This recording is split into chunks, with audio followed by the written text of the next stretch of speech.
ಇಲ್ಲಿರ್ತಕ್ಕಂಥವ್ರು ನಾಯಕರೇ ಎಲ್ಲಾರು 3 ಜನ ನಾಯಕರು ನಿಂತಿದ್ದಾರೆ. ಅದರಲ್ಲಿ ನಾಯಕರು ಅಂತ ಬಂದಾಗ ಅಲ್ಲಿ ಮ್ಯಾಸ್ ನಾಯಕರು, ಊರ್ ನಾಯಕರು ಅಂತ 2 ಪಂಗಡ ಇದೆ. ಅದರಲ್ಲಿ ಮ್ಯಾಸ್ ನಾಯಕರ ಕಮ್ಯುನಿಟಿ ಜಾಸ್ತಿ ಇದೆ, ಊರ್ ನಾಯಕರ ಕಮ್ಯುನಿಟಿ ಕಡಿಮೆ ಇದೆ. ನಾಯಕರು ಮಾತಾಡ್ತಿರೋದು ವಾಲ್ಮೀಕಿ ನಾಯಕರು.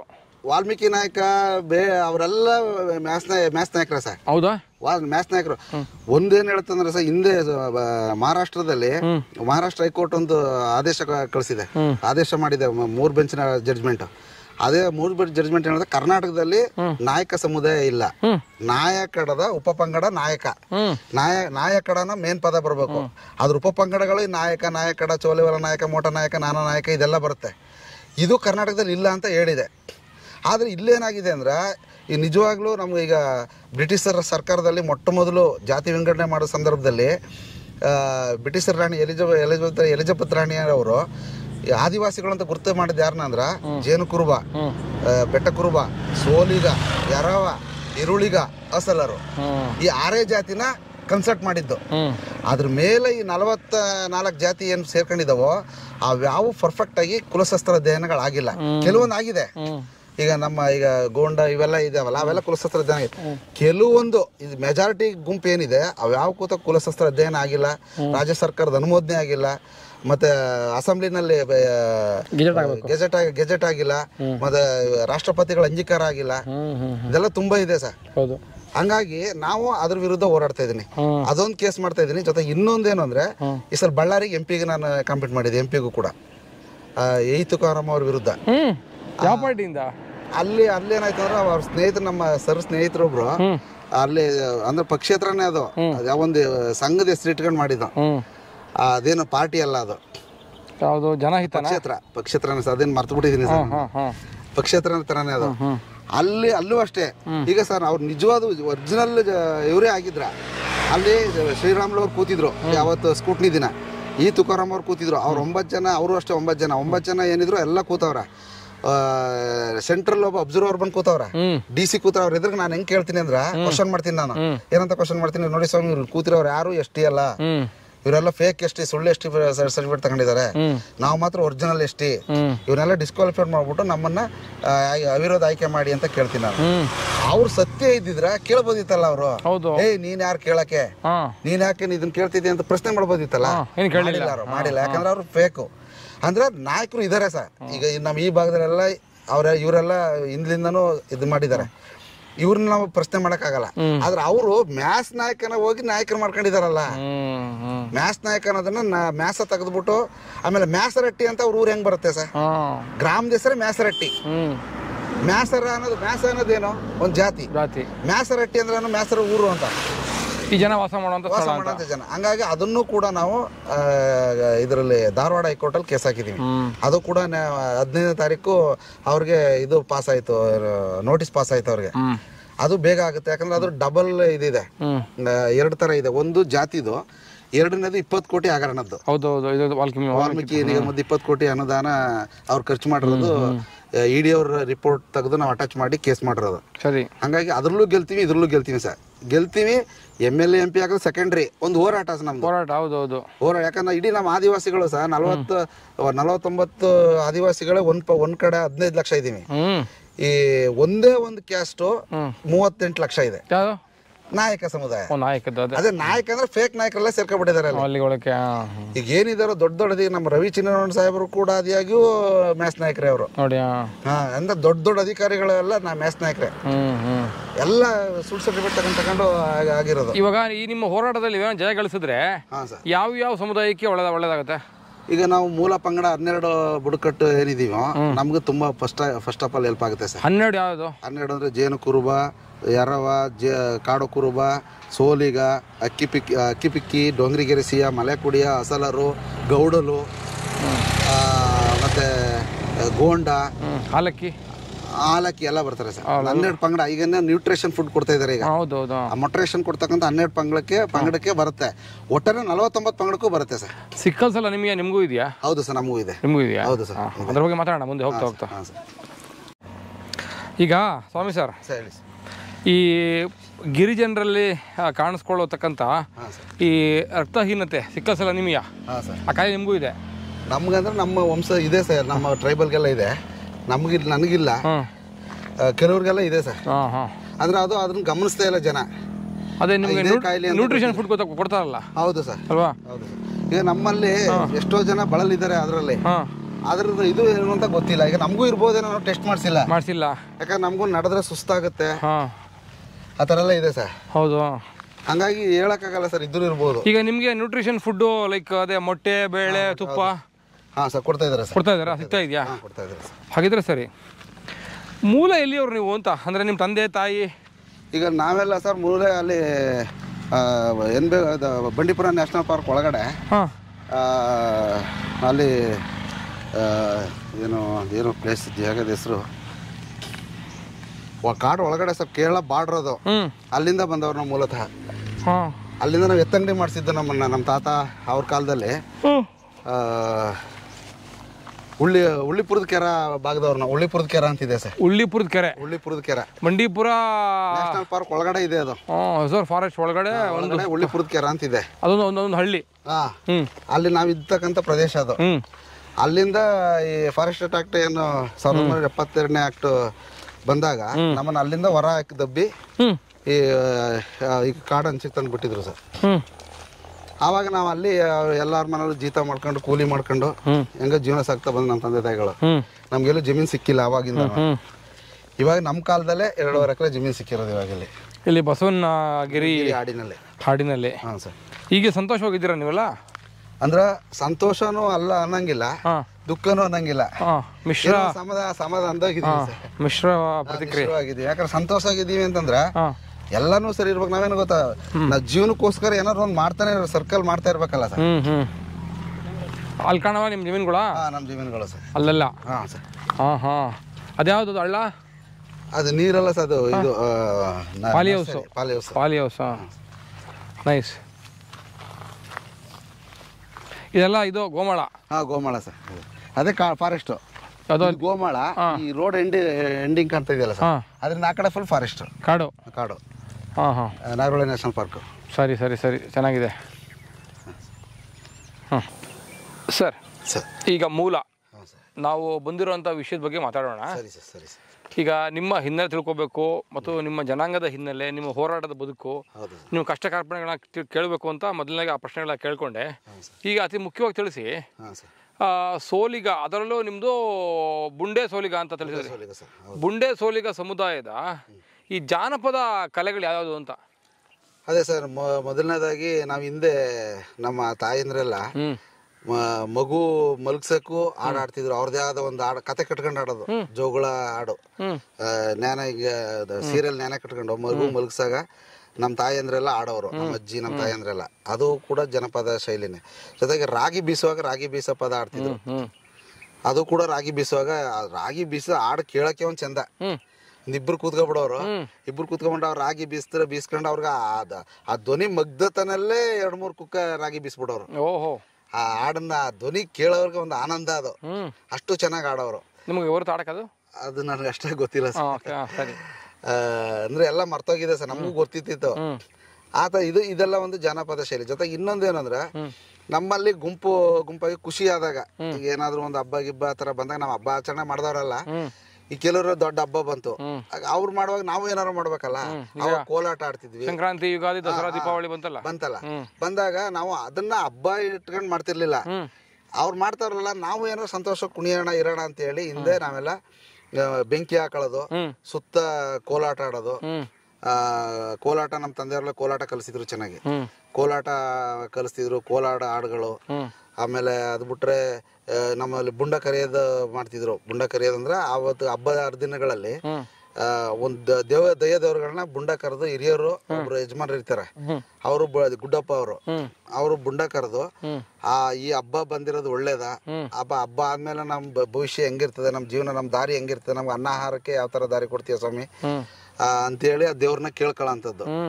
ಆ ಕೇಳಿದಾಗ ದೇವ್ರು ಹೇಳ್ತಿತ್ತು, ನೀವು ಇಂಥ ದಿಕ್ಕಕ್ಕೆ ಹೋಗ್ಬೇಡಿ, ಇಂಥ ತರಬೇಡಿ, ಇದನ್ನ ಮಾಡಬೇಡಿ, ಈ ರೂಟಲ್ಲಿ ಹೋಗಿ, ನಿಮ್ಗೆ ಒಳ್ಳೇದಾಗತ್ತೆ ಅಂತೆಲ್ಲ ದೇವ್ರು ಹೇಳ್ಕೊಡ್ತಿದ್ರು. ಅದನ್ನೇ ಪಾಲಿಸ್ತಿದ್ರು ಹಬ್ಬದಿಂದ ಹಬ್ಬಕ್ಕೆ. ಈ ಹಬ್ಬದಿಂದ ಇನ್ನು ಮುಂದಿನ ಹಬ್ಬಕ್ಕೆ ಅದನ್ನ ಪಾಲಿಸ್ತಿದ್ರು. ಈಗ ನೀವು ಕೆಲವರೆಲ್ಲ ಒಳಗಡೆ ಹೋಗ್ಬೇಡಿ, ಜಾಸ್ತಿ ಈ ತರಕ್ಕೆ ಹೋಗ್ಬೇಡಿ, ಅಲ್ಲಿ ಅನಾಹುತ ಇದೆ ನಿಮ್ಗೆ, ಆ ಥರ ಎಲ್ಲ ಮುನ್ಸೂಚನೆಗಳು ಕೊಡ್ತಾ ಇತ್ತು. ಅಂತ ಸಂದರ್ಭದಲ್ಲಿ ಕೂಡ ಅವರು ಆ ಜಾನಪದ ಶೈಲಿನಲ್ಲಿ ಹಾಡಾಡಿ, ಈಗ ಆ ಥರ ಹಾಡುಗಳು ಒಂದು ಸಣ್ಣ ಉದಾಹರಣೆ ಅಂತಂದ್ರೆ, ಈಗ ನಾವಲ್ಲಿ ಬುಂಡ ಸ್ಟಾರ್ಟ್ ಮಾಡಿದಾಗ ಕರೀತಾರೆ, ಜೋ ಲಾಲಿ ಲಾಲಿ ಜೋ ಜೋ ಜೋ ಜೋ ಜೋ ಲಾಲಿ ಲಾಲಿ ಜೋ ಜೋ. ಇದು ಸೊಲ್ಲು. ಇದನ್ನ ಎಲ್ಲಾರು ಹೇಳ್ಬೇಕು, ಹಿಂದೆ ಕೂತ್ರು 7-8 ಜನ ಹೇಳ್ಬೇಕು. ಆಗ ಇವ್ರು ಕಟ್ಕೊ ಹೋಯ್ತಾರೆ. ಏನಂತೆ, ಈಗ ಉದಾಹರಣೆ ಅವ್ರ ದೇವ್ರು ನೂರಾಳಪ್ಪ, ನೂರಾಳಯ್ಯ ಬಾರೋ ನೂರಾಳಪ್ಪ ಬಾರೋ ಅಂತ ಹೇಳ್ಕೊತಾರೆ. ಕನ್ನಡನೇ ಸರ್. ಕನ್ನಡ ಅಂದ್ರೆ ಅದೇನಾಗುತ್ತೆ ಅಂದ್ರೆ ಒರಿಜಿನಲ್ ಕನ್ನಡಕ್ಕೆ ಹೋಗಲ್ಲ ಅದು. ನಾನ್ ಸ್ವಲ್ಪ ಭಾಷೆ ನನಗೆ ಬಂದಿರೋದ್ರಿಂದ ಅವರಲ್ಲಿ ಏನೋ ಒಂದು ತಡದ್ ಬರ್ತಾ ಇತ್ತು, ಅದು ಅರ್ಥ ಮಾಡ್ಕೊಳ್ಳೋಕೆ ಕಷ್ಟ ಇರ್ತಿತ್ತು ಆ ಭಾಷೆ. ಅಂದ್ರೆ ನಮ್ದು ಕನ್ನಡ ಬಿಟ್ರೆ ಬೇರೆ ಯಾವುದೂ ಇಲ್ಲ. ಈಗ ಸೋಲಿಗರಲ್ಲಿ ಇರ್ತದಲ್ಲ ನಿಮ್ದು, ಅವ್ರು ಬಂದಾಡ್ತಾರೆ ಏತಕವು ಏತಕವು ಬಂದೆ, ಅದು ಪ್ರಾಂತ್ಯದ ಮೇಲೆ ಡಿಪೆಂಡ್ ಆಗಿದೆ. ಉದಾಹರಣೆ ಈಗ ಗುಂಡ್ಲುಪೇಟೆ ಸೈಡ್ ಹೋದ್ರೆ ಯಾ ನೋಡೋ ಯಾಕೆ ಕೊಡೋ ಬಂದೆ ನೋಡೋ ಅಂತಾರ. ನಮ್ ಇನ್ನೀಗ ಇನ್ನೊಂದು ಬೇರೆ ಕಡೆ ಹೋದ್ರ, ಇನ್ನು ಈಗ ಹುಣಸೂರ್ ಕಡೆ ಹೋದ್ರೆ ಅವರೇ ಅಂತಾರೆ. ಪಿರಿಯಾಪಟ್ಟಣ ಸೈಡ್ ಹೋದ್ರೆ ಅಲ್ಲಿ ವಾತಾವರಣಕ್ಕೆ ಹೆಂಗಿದೆ ಆತರ ಬಳಸ್ಕೊಂಡಿದ್ದಾರೆ ಅಷ್ಟೇ. ನಿಮ್ದು ಆತರ ವಿಶೇಷ ಭಾಷೆ ಏನಿಲ್ಲ ಸರ್. ನಮ್ಮ ಕೋಟೆ ತಾಲೂಕಲ್ಲಿ ಅಂತ ಏನು ಸೋಲಿಗ ನುಡಿ ಅಂತ ನಿಮ್ಮಲ್ಲ. ಸೋಲಿಗ ನುಡಿ ಅಂತಂದ್ರೆ ಅದೇ ನಾವು ಕೆಲವರು ಜೇನು ನುಡಿ, ಸೋಲಿಗ ನುಡಿ ಅಂತ ಬೆಟ್ಟದವ್ರು ಮಾಡ್ಕೊಂಡಿದ್ದಾರೆ. ನಾವು ನಮ್ದೇನೋ ಜೇನು, ನಮ್ದು ಬುಂಡ ಕರೆಯದೇ ಒಂದು ಶೈಲಿನಲ್ಲಿ ಬಂದ್ಬಿಟ್ಟಿದೀನಿ ಸರ್. ಯಾಕಂದ್ರೆ ನಾವು ಬುಂಡೆ ಸೋಲಿಗರು ಅಂತ ನಮ್ಮನ್ನ ಕರೆಯೋದೇ ಬುಂಡೆ ಸೋಲಿಗರು ಅಂತ. ಬುಂಡೆ ಸೋಲಿಗರು ಅಂತಾನೆ ಕರೀತಾರೆ. ದೇವ ಸೋಲಿಗರು ನಾವೇ. ಯಾಕಂದ್ರೆ ನಮ್ಮ ಪದ್ಧತಿನಲ್ಲಿ ದೇವ್ರನ್ನ ಮಾತಾಡ್ಸೋಂತ ಸ್ಕಿಲ್ ಇರೋದು ನಮ್ಮಲ್ಲಿ ಅಂತ. ದೇವ್ರನ್ನ ಮಾತಾಡ್ಸ್ತಾರೆ. ಹೆಂಗ್ ದೇವ್ರನ್ನ ಮಾತಾಡ್ಸಂದ್ರೆ ಬುಂಡೆ ಕರೆದು ದೇವ್ರನ್ನ ಇಳಿಸ್ಕೊತಾರ ಮೈ ಮೇಲೆ ಇಳಿಸ್ಕೊಂಡು ಆ ದೇವ್ರು ಹೇಳುತ್ತಾ, ನಾನು ಇದೀನಿ, ನೀನು ಹೆದರ್ಕೋಬೇಡ, ನೀನು ನಿನ್ನ ಪ್ರಯತ್ನ ನೀನು ಮಾಡು, ನಾನು ನಿನ್ಗೆ ಸಹಕಾರ ಮಾಡ್ತೀನಿ ಅಂತ. ಆತರ ಎಲ್ಲ ಅವ್ರ ಮನ ದೇವ್ರು, ಕುಲ್ ದೇವ್ರು ಅಂತೆಲ್ಲ ಇದೆ. ಆ ಕುಲದೇವ್ರು ಮನದೇವ್ರನ್ನೆಲ್ಲ ಇಳಿಸ್ಕೊಂಡು ಅವ್ರ ಶಕ್ತಿನ ತಕ್ಕೊಂಡು ಆಮೇಲೆ ನಮ್ ಗಾಳಿಗಾಚಾರಗಳನ್ನ ಮಾತಾಡ್ಸ್ತಾರೆ. ನಮ್ ತಾತ ಮುತ್ತಾತಗಳು ಇರ್ತಾರ, ಅವ್ರನ್ನ ಕರೆಸ್ತಾರ. ಅವ್ರನ್ನೆಲ್ಲ ಕರೆಸಿ ಮಂಡ್ಲ ಹಾಕಿ ಕೂರಿಸ್ತಾರ. ಮಂಡ್ಲ ಅಂದ್ರೆ 7 ಮಂಡ್ಲ ಹಾಕ್ತಾರೆ. ಅವ್ರನ್ನ ಕರೆದಾಗ ಒಂದೊಂದು ಮಂಡ್ಲ, ಒಂದ್ ಮಂಡ್ಲದಲ್ಲಿ ದೇವ್ರ ಒಂದ್ ಮಂಡ್ಲ, ನಮ್ ಹಿರಿಯರ್ ಒಂದ್ ಮಂಡ್ಲ ಹಾಕಿ ದೇವ್ರುಗಳನ್ನೆಲ್ಲ ಇದ್ ಮಾಡ್ತಾರೆ. ಆಣ್ಮುದ್ರ ಅಂತ ಹೇಳ್ತಾರೆ ಅದನ್ನ. ಈಗ ದೇವರೆಲ್ಲ ಬಂದ್ಮೇಲೆ ಆಣ್ಮುದ್ರ ಅಂತ. ಆಣ್ಮುದ್ರ ಅಂದ್ರೆ ಆ ಮುದ್ರ ಹಾಕಿದ್ರೆ ಆ ಮಂಡ್ಲಕ್ ಶಕ್ತಿ ಬತ್ತು ಅಂತ. ಬೂದಿ ಬಿಡಿಸ್ತಾರ ಸುತ್ತ, ಆ ಮಂಡ್ಲಕ್ ಶಕ್ತಿ ಬತ್ತು ಅಂತ ಆಣ್ಮುದ್ರ ಅಂತ ಹಾಕ್ತಾರೆ. ಆಣ್ಮುದ್ರ ಹಾಕಿ ಅವ್ರನ್ನಲ್ಲಿ ಇರ್ಸ್ಕೊತಾರೆ. ಯಾಕಲ್ಲಿ ಇರ್ಸ್ಕೊತಾರೆ ಅಂದ್ರೆ ನಮ್ಗೆ ಬೇರೆ ಗಾಳಿಗಾಚಾರಗಳು ಬಂದು ನಮ್ಗೆ ಹೊರೈಟ್ ಅಂತ ಹೊಡಿತಾರೆ. ಅವ್ರನ್ನ ಗುಡ್ಡಪ್ಪನ್ನ ಹೊಡೆದು ಕೆಡಗ್ಬಿಡ್ತಾವ. ಹೊಡೆದಕ್ಕೆ ಕೆಡಗಬಾರ್ದು, ನಮ್ಮ ಸೆಕ್ಯೂರಿಗೆ ಇರಲಿ ಅಂದ್ಬಿಟ್ಟು ದೇವ್ರುಗಳನ್ನ ತಂದಿರ್ಸ್ಕೊತಾರೆ. ಆಮೇಲೆ ಕೆಲವೊಂದು ಸುಳ್ಳು ಹೇಳ್ತಾವ ಗಾಳಿಗಳು. ನಮ್ಮವರಲ್ಲಿ ಸತ್ಕೆಟ್ಟವ್ರು ಸುಳ್ಳು ಹೇಳ್ತಾರೆ. ನಾನು ಹಿಂಗೆ ಮಾಡ್ಬಿಡ್ತೀನಿ, ಹಂಗೆ ಮಾಡ್ಬಿಡ್ತೀನಿ, ಎದುರಿಸೋದು, ನಿಮ್ಮ ಮನ ಉದ್ಧಾರ ಮಾಡಲ್ಲ ಅನ್ನೋದು, ಅಂಥವೆಲ್ಲ ಬೆದರಿಸಬಾರ್ದು ಅಂತೇಳಿ ದೇವ್ರುಗಳು ಸಪೋರ್ಟ್ ಇಟ್ಕೊಂತಾರೆ. ಆಗ ದೇವ್ರು ಏನು ಹೇಳ್ತಾರೆ, ಕರೆಕ್ಟಾಗಿ ಹೇಳು, ನೀ ಸತ್ಯ ಹೇಳು ಅಂತೇಳಿ ಸತ್ಯ ಹೇಳಿಸ್ತಾರೆ. ದೇವ್ರ ಮುಂದೆ ಸುಳ್ಳು ಹೇಳೋಕ್ಕಾಗಲ್ವಲ್ಲ. ಆ ಒಂದು ಪದ್ಧತಿ ರೂಢಿ ಮಾಡಿಸ್ಕೊಂಡು ಬಂದಿರೋದೇ ಬುಂಡ ಸೋಲಿಗರ ಮುಖ್ಯ ಜಾನಪದ ಶೈಲಿ. ಬುಂಡೆ ಕರೆಯುವ ದೇವರ ಕುಣಿತ ವಿಧಾನ. ಆ ಥರ ನಾವು ನಡ್ಕೊಂಡು ಬಂದಿರೋದು. ಆಮೇಲೆ ಅಳ್ಬಿಟ್ಟು ಬಂದ್ರೆ ಅಳ್ಬಿಡ್ತಾರ. 9 ಅಳ್ಳನ್ನ ಬಿಡ್ತಾರ ನಮ್ಮಲ್ಲಿ ಹಿರಿಯರು. ಈಗ ಉದಾಹರಣೆ ಯಾರಿಗಾರು ಹುಷಾರಿಲ್ಲ, ನಾವು ಊಬತ್ತಿ ಇಕ್ಕೋದು ಅಂತ ಹೇಳ್ತೀವಿ. ಊಬತ್ತಿ ಅಂದ್ರೆ ಏನಂದ್ರೆ ಒಂದು ಸ್ವಲ್ಪ ಬೂದಿ ತಗೋತಾರೆ. ಈ ಹೊಲ ಬೂದಿ ಒಂದು ಮೊರಕ್ಕೆ ಹಾಕೊಂಡು ಅದರಲ್ಲಿ ಮಂತ್ರ ಹೊಡಿತಾರೆ.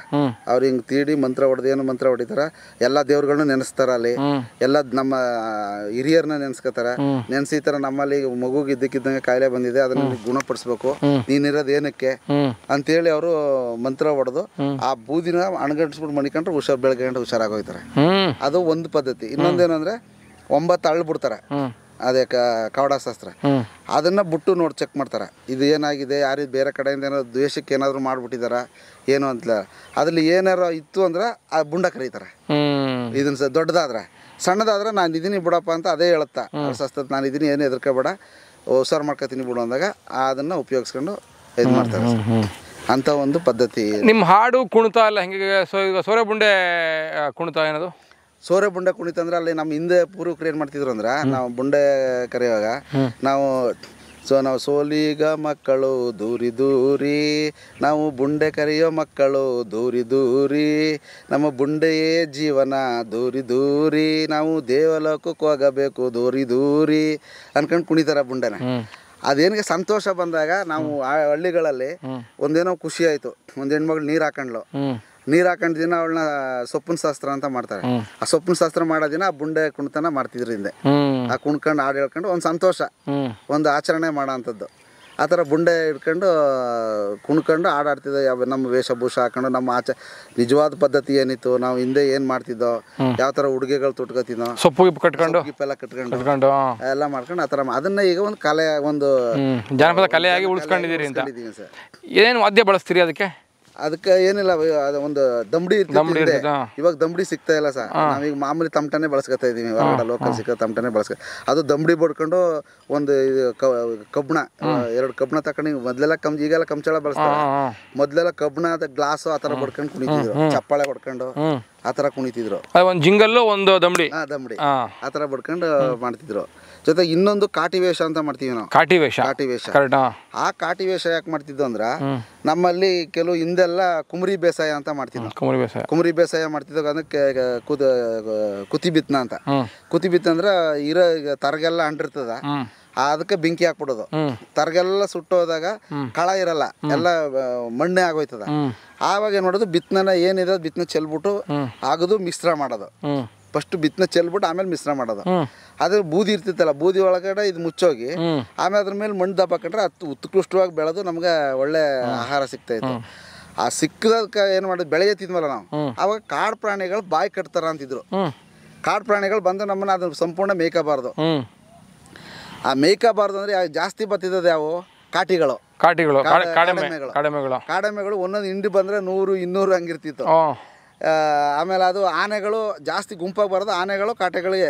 ಇನ್ನು ಬಾಕಿ ಜಿಂಕೆ ಬಂದ್ರೆ ಎದುರಿಸ್ಬಿಡ್ತಿದ್ರು, ಬೇರೆ ಬೇರೆ ಪ್ರಾಣಿ ಬಂದು ಎದುರಿಸ್ಬಿಡ್ತಿದ್ರು. ಇವ್ನು ಎದುರ್ಸಕ್ಕಾಗಲ್ವಲ್ಲ, ಹಂಗಾಗಿ ನಮ್ಮಲ್ಲಿ ಏನು ಮಾಡ್ತಿದ್ರು, ಒಂದು ಪದ್ಧತಿಲಿ ಅದನ್ನ ಬಾಯಿ ಕಟ್ಟೋದು ಅಂತ ಒಂದು ಶಾಸ್ತ್ರ ಇತ್ತು. ಅದನ್ನ ಬಾಯಿ ಕಟ್ಟಿ ಬಿಟ್ಬಿಟ್ರೆ ಅದು ಬತ್ತಿತಿಲ್ಲ. ಅದು ಒಂದು ಬಂದರೂ ಕೂಡ ತೇವರಿ ಮೇಕೊಂಡು ಹೋಯ್ತಿತ್ತ ಹೊರತು ಒಂದು ಕಚ್ಚು ಹುಲ್ಲ ಮೇಯ್ತಿರ್ಲಿಲ್ಲ ಅಲ್ಲಿ. ಅಂತ ಪದ್ಧತಿ ಇತ್ತು, ಶಾಸ್ತ್ರ.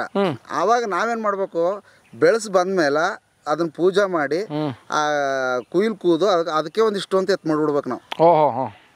ಅದಕ್ಕೆ ಏನು ಬೇಕು ಕಾಲು ಭಾಗ ಅದಕ್ಕೆ ಮಾಡ್ಬಿಟ್ಟು ಮುಕ್ಕಾಲು ಭಾಗ ನಾವು ತಗೋಬೇಕು. ಆಗ ಮಾಡೋ ಸಂದರ್ಭದಲ್ಲಿ ಒಂದು ಕಾಟಿ ವೇಷನೋ ಬೇರೆ ಯಾವುದೋ ಪ್ರಾಣಿ ವೇಷನ ಹಾಕೊಂಡು ಆವಾಗ ಒಂಟಿ ಬತ್ತದೆ ಕೂರಾನೆ ದಮ್ಮಯ್ಯ ಕೂರಾನೆ, ಗಿಂಜರ್ಗಣ್ಣು ಬಡ್ಡಿದು ಕೂರಾನೆ, ಕೊಕ್ಕರ ಗೊಂಬು ಗಡ್ಡಿದು ಕೂರಾನೆ ದಮ್ಮಯ್ಯ ಕೂರಾನೆ ಅಂತ ಇಂಥ ಒಂದು ಹಾಡುಗಳನ್ನ ಹೇಳ್ಕೊಂಡು ನಾವು ಆ ಕಾಟಿ ವೇಷನ ಹಾಕೊಂಡು ಕುಣಿದು ಸಂಭ್ರಮ ಮಾಡಿ ಕಾಡು ಪ್ರಾಣಿಗಳಿಗೆ ಪ್ರಸಾದ ತಲುಪಿಸ್ತಿದ್ದ. ಪ್ರಸಾದ ಅಂದ್ರೆ ಅಲ್ಲಿ ಏನು ಬೆಳೆದಿರ್ತೀನೋ ಅದನ್ನ ತಲುಪಿಸ್ತಿದ್ದ. ಆ ಒಂದು ಪದ್ಧತಿನ ನಾವು ಕಾಟಿ ವೇಷ ಅಂತ ಮುಂದುವರ್ಸ್ಕೊಂಡು ಹೋಗ್ತಾ ಇದೀವಿ. ಅಂದ್ರೆ ಒಂದು ಕಾಡೆಮ್ಮೆ ತರನೇ ವೇಷ ಹಾಕೊಂಡು ಕುಣಿಯೋದು. ನನ್ನ ಮನೇಲಿ ಇದೆ ಸರ್, ಅದು ಕಾಡೆಮ್ಮೆ ವೇಷ ಇದೆ, ಅದು ಹಂಗೆ ಇದೆ, ಅದು ಹಂಗೆ ಇಟ್ಕೊಂಡಿದ್. ಬೇಕಾದ್ರೆ ನಾವು ಅಲ್ಲಿ ಹೋದಾಗ ತೋರಿಸ್ತೀನಿ.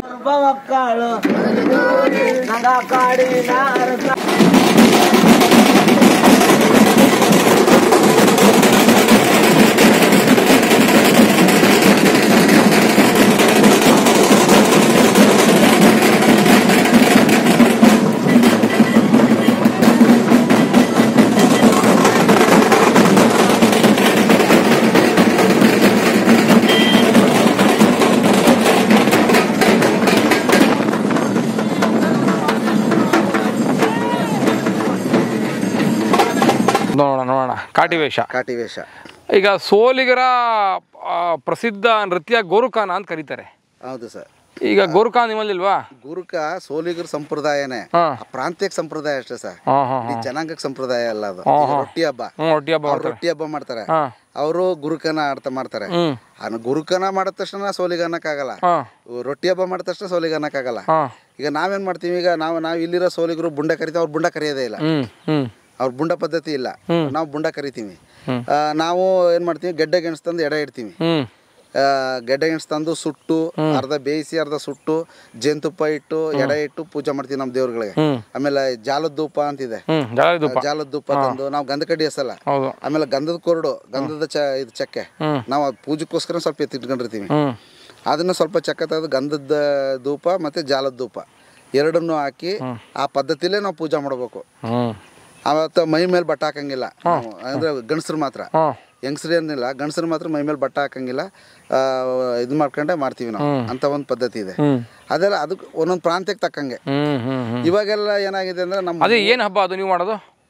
ನಾವು ಮಾಡೋದು ಅದೇ. ಈಗ ನಾವು ಯುಗಾದಿ ಟೈಮ್ಗೆ ಏನು ಮಾಡ್ತೀವಿ ಅಂದ್ರೆ ಇದು ಸಗ್ಗದ ಹಬ್ಬ ಅಂತ ಮಾಡ್ತೀವಿ. ಸಗ್ಗದ ಹಬ್ಬ ಅಂದ್ರೆ ಸಗ್ಗ ಅಂದ್ರೆ ಸತ್ತುಕಟ್ಟೋಗಿರ್ತಾರಲ್ಲ ಅವ್ರು ಸಗ್ಗದ ಹಬ್ಬ ಅಂತ ಮಾಡ್ತೀವಿ. ಅದೇ ಈ ಪಿತೃಪಕ್ಷ ಮಾಡ್ದಂಗೆ. ಪಿತೃಪಕ್ಷ ಮಾಡ್ದಂಗೆ ಸಗ್ಗದ ಹಬ್ಬ ಮಾಡ್ತೀವಿ. ಸಗ್ಗದಾಗ ಹಬ್ಬ ಮಾಡಿದಾಗ ನಾವೆಲ್ಲಾ ಸತ್ತೋಗಿಟ್ಟಿರೋರ್ನೆಲ್ಲ ನೆನೆಸ್ಕೊಂಡು ಅವತ್ತು ಬುಂಡ ಕರೆದು ಯಾವತ್ತು ಮಾಡ್ಬೇಕಂತ ದಿನ ಗುರ್ತು ಮಾಡ್ತದ. ಬುಂಡ ಕರೆದ ಮೇಲೆ ದೇವ್ರುಗಳು ಗಾಳಿಗಳೇ ನಮ್ಮ ಹಿರಿಯರು ನೋಡಪ್ಪ ಇಂಥ ದಿನ ಮಾಡಿ ಎಲ್ಲ ಸೇರ್ಕೊಂಡು ಒಗ್ಗಟ್ಟಾಗಿ ಮಾಡಿ ಅಂದಾಗ ಅವತ್ತು ಈಗ ಹಿಂದೆ ನನಗೆ ಗೊತ್ತಾದ ಮಟ್ಟಿಗೂ ಮಾಡ್ತಿದ್ರು.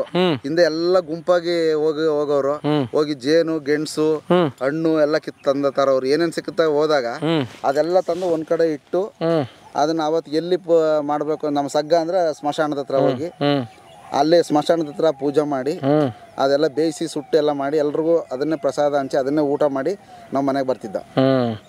ಸಗ್ಗದ ಹಬ್ಬ. ನಿಮ್ಗೆ ರೊಟ್ಟಿ ಹಬ್ಬ ಇಲ್ಲ? ರೊಟ್ಟಿ ಹಬ್ಬ ನಾವು ಮಾಡಲ್ಲ, ಇದೆ ಮಾಡ್ಬೋದು, ನಾವು ಮಾಡ್ತಾ ಇಲ್ಲ. ಪದ್ಧತಿ ರೂಢಿ ಮಾಡ್ಕೊಂಡಿಲ್ಲ ನಾವು. ಅಂದ್ರೆ ನಿಮ್ಗೆ ಬೆಳಗಿರಿ ರಂಗಪ್ಪ ನಿಮ್ಗೆ ದೇವರಲ್ಲ? ಬೆಳಗಿನ ರಂಗಪ್ಪ ನಮಗೂ ದೇವರೇ ಸಹ. ಅಂದ್ರೆ ಶಂಕಮ್ಮ ನೀಲೇಗೌಡ ನಮ್ಗೆ ಶಿವಶರಣರ ಅಂದ್ಮೇಲೆ ಸೋಲಿಗರಿಗೆ ನಮಗೂ ಕೂಡ ಶಿವಶರಣರ, ನಾವು ಕೂಡ ಅವ್ರ ಮಕ್ಕಳೇ. ಸರಿ ಮಾದೇಶ್ವರ ಒಕ್ಕಲೇ. ಸರಿ. ಅಂದ್ರೆ ಅವರು ಮಾದೇಶ್ವರನ ಆರಾಧನೆ ಮಾಡಲ್ಲ, ಅವರು ಹೌದೌದು ರಂಗಪ್ಪನ ಆರಾಧನೆ ಮಾಡ್ತಾರ, ನಾವು ಮಾದೇಶ್ವರನ ಆರಾಧನೆ ಮಾಡ್ತೀವಿ. ಇವ್ರು ನಾಮದವರು, ನೀವು ಪಟ್ಟಿಯವರು ಅಂತ. ಸರಿ. ಈಗ ನಾವು ನಾಮ ಮಾಡ್ತೀವಿ. ನಾವು ಈಗ ಗೋಪಾಲ ಸ್ವಾಮಿ ಆ ಹೆಸರಲ್ಲಿ ನಾಮನೂ ಹಾಕ್ತಿವಿ, ಪಟ್ಟನೂ ಎಳಿತೀವಿ, ಎರಡೂ ಇದೆ. ಅಂದ್ರೆ ನಮ್ಗೇನಂದ್ರೆ ಒರಿಜಿನಲ್ ಆಗಿ ನಾವು ರಂಗಭವನ ವಂಶಸ್ಥರಿ ಅಂತ ಹೇಳ್ಕೊಳಲ್ಲ. ಯಾಕಂದ್ರೆ ನಮ್ಮ ಕುಸುಮಾಲೆ ಅಂತಕ್ಕಂಥ ಹುಡುಗಿನ ಇಷ್ಟಪಟ್ಟು ಬಂದಿದ್ದು, ಅವ್ರು ಕಟ್ಕೊಂಡಿದ್ದು ಅಷ್ಟು ಬಿಟ್ರೆ ನಮ್ಗೆ ಅವ್ನಿಗೆ ಏನು ಬೇರೆ ಸಂಬಂಧ ಇಲ್ಲ. ಅವ್ರು ಕಟ್ಕೊಂಡಿಲ್ಲ ಸಂಬಂಧನೇ ಇಲ್ಲ ನಮ್ಗೆ. ಆದ್ರೆ ಇದಂಗಲ್ಲ, ಇದು ಪೂರ್ವಕವಾಗಿ ಬಂದಿರೋದು. ಇದು ಗುಂಡ ಕರಿಯೋದು ಅದು ಈ ಜನಾಂಗ ಸೃಷ್ಟಿಯಾದ ತಕ್ಷಣ ಬಂದಿರೋದು. ಅದು ಬುಂಡೆಯಿಂದ ಏನೋ ಒಂದು ಇದೆ, ಅಲ್ಲಿ ಶಕ್ತಿ ಇದೆ ಅಂತೇಳಿ. ಅಂದರೆ ನಿಮ್ಮ ಮಾತಿನ ಪ್ರಕಾರ ಸೋಲಿಗರ ಮೂಲ ಸ್ಥಾನ ಬಂಡೀಪುರ ಅರಣ್ಯ ಸರ್. ಅಲ್ಲಿಂದ ಮೈಗ್ರೇಟ್ ಆಗಿ ಬಂದಿರೋ ನೀವೆಲ್ಲರೂ? ಹೌದು ಸರ್, ಹೌದು. ಅವರು ಕೂಡ ಬಂಡೀಪುರನೇ. ಬಿಳಿಗಿರನ್ ಬೆಟ್ಟನು ಕೂಡ ಬಂಡೀಪುರ ನ್ಯಾಷನಲ್ ಪಾರ್ಕ್ ಅದಾವೆ. ಹೌದು, ಕರೆಕ್ಟ್. ಎಲ್ಲ ಒಂದೇ ಸರ್, ಒಂದೇ ಪಶ್ಚಿಮ ಘಟ್ಟ ಸರ್ ನಮ್ದೆಲ್ಲ. ಅಂದ್ರೆ ಈಗ ನೀವು ಗಿರಿಜನರೇ? ಆದಿವಾಸಿಗಳು ಸರ್ ನಾವು. ಮೂಲ ಆದಿವಾಸಿಗಳು. ಗಿರಿಜನರು ಅಂತ ಕರೀಬೋದಾ ನಿಮ್ಮನ್ನ? ಗಿರಿಜನರು ಅಂತ ಯಾಕೆ ಕರೆದ್ರು ಅಂದ್ರೆ ಹಿಂದೆ ಎರಡು ಪದ ಇಟ್ಟಿಸ್ತ ಸರ್ಕಾರ, ಹರಿಜನ ಗಿರಿಜನ ಅಂತ. ಹರಿಜನ ಅಂದ್ರೆ ದಲಿತರು, ಗಿರಿಜನ ಅಂದ್ರೆ ಆದಿವಾಸಿಗಳು ಅಂತ ಇಟ್ಟಿತ್ತು. ಸರಿ. ಈ ಬರ್ತಾ ಸರ್ಕಾರ ಏನ್ ಮಾಡ್ತು, ಹರಿಜನ ಗಿರಿಜನ ಅಂತ ತೆಗೆದಾಕಿ ಅದು ಅಸ್ಪೃಶ್ಯತೆ ಹೋಲಿಕೆ ಮಾಡುತ್ತೆ ಅಂತ ಹೇಳಿ ಅದನ್ನ ಆದಿವಾಸಿಗಳು ಅಂತ ನಾವು ಕರ್ಕೊಂಡು, ಅವರು ದಲಿತರು ಅಂತ ಕರ್ಕೊಂಡು ಆದಿ ಕನ್ನಡ ಆ ತರ ಎಲ್ಲ ಬಂದಂಗೆ ಅದು ಮರ್ಸೋಯ್ತು ಅಷ್ಟೇ ಸರ್. ನಿಜ. ಇದು ಸೋಲಿಗರ ಜನಪದದ ಹೌದು ಸರ್, ಇತಿಹಾಸಗಳು. ಎಸ್ ಸರ್, ಮಾತಾಡೋಣ. ಮಲೆಯ ಮಾಯ್ಕಾರ